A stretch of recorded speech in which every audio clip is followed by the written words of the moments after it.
siku za mwisho hizi, katika mojawapo ya dalili, kutatokea na tauni. Amesema kutatokea na tauni, lakini hiyo tauni haitakuwa katika sehemu moja wala nchi moja. Amesema hiyo tauni itakuwa ni mahali, yaani itakuwa ni kubwa, imesambaa katika nchi nyingi na itakuwa ni kubwa kuliko kawaida. Kumbuka, sio kwamba hazijawahi kutokea tauni, zimewahi, lakini hii tauni itatokea wakati pia hayo mambo mengine yanatokea. Ndio maana kwamba hizi dalili ni tofauti, kwa sababu haya mambo yataenda sambamba namna hii, yatakuwa yanaambatana, hayatapishana miaka mingi, yatakuwa yanaenda sambamba. Kunatokea udanganyifu ambao unaendelea sasa hivi, tunauona udanganyifu kila kona. Kila mtu anajiita mimi ni nabii, mimi ni mtume, mimi ni hivi, lakini ukimsikiliza husikii mafundisho ya Kristo, husikii huo utume wake. Wewe ni mtume, umetumwa na nani? Kama umetumwa na Yesu, lazima tutakusikia unasema, unazungumza, unafundisha, unahubiri maneno ambayo Yesu aliagiza, unaishi kama Yesu ambavyo alituagiza. Sasa wewe unajiita mtume, lakini utume wako mbona haufanani na aliyekutuma? Au umetumwa na mwingine? Bila shaka watu wengi sasa hivi wanajiita watume na manabii. Sio watume wa kweli wala sio manabii wa kweli, ni manabii wa uongo, ni watumishi wa Shetani. Mafundisho yao ni mafundisho ya kishetani, huduma zao wanazozitoa ni huduma za kishetani, wala hawamfuati Bwana Yesu, wala sio watumishi wa Mungu aliyo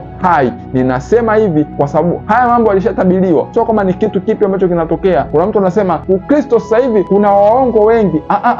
Uwepo wa hao waongo wengi unaowasema wewe ndio uthibitisho kwamba Kristo yuko mlangoni kurudi, ndio uthibitisho kwamba neno la Mungu ni kweli, kwa sababu ni mambo ambayo yalitabiriwa, kwa hiyo yanatimia tu kama ambavyo yalitabiriwa. Ni mambo ambayo lazima yatokee, udanganyifu ambao umeshatabiriwa na Yesu kwamba watakuja wengi ambao watasema mimi ni mtume, mimi ni nabii, mimi ni mwalimu, mimi ni mchungaji, mimi ni mtu fulani, lakini hao ni watumishi wa Shetani na ni wadanganyifu, wala sio watumishi wangu. Kwa dalili ambayo amesema, dalili namba 5 ni kutakuwa kuna tauni kubwa, kuna ugonjwa mkubwa ambao utakuja kutokea. Bila shaka baada ya miaka kadhaa hapa mbele utatokea ugonjwa mkubwa ambao utaambatana na hizi dalili zingine, kwa sababu sasa hivi tuko siku za mwisho. Siku nyingine nikipata nafasi nitazungumza muda ambao tupo na miaka ambao tunayo ya kabla Yesu hajarudi. Biblia inasema hatutakutwa ghafla kama mwizi anavyoiba usiku. Sisi tutakuwa tumejiandaa. Ndio maana Biblia inasema tukeshe. Kwa hiyo tutajua nyakati na majira, hatutajua siku wala saa, lakini majira tu ya Yesu kurudi tutafahamu. Kwa Mungu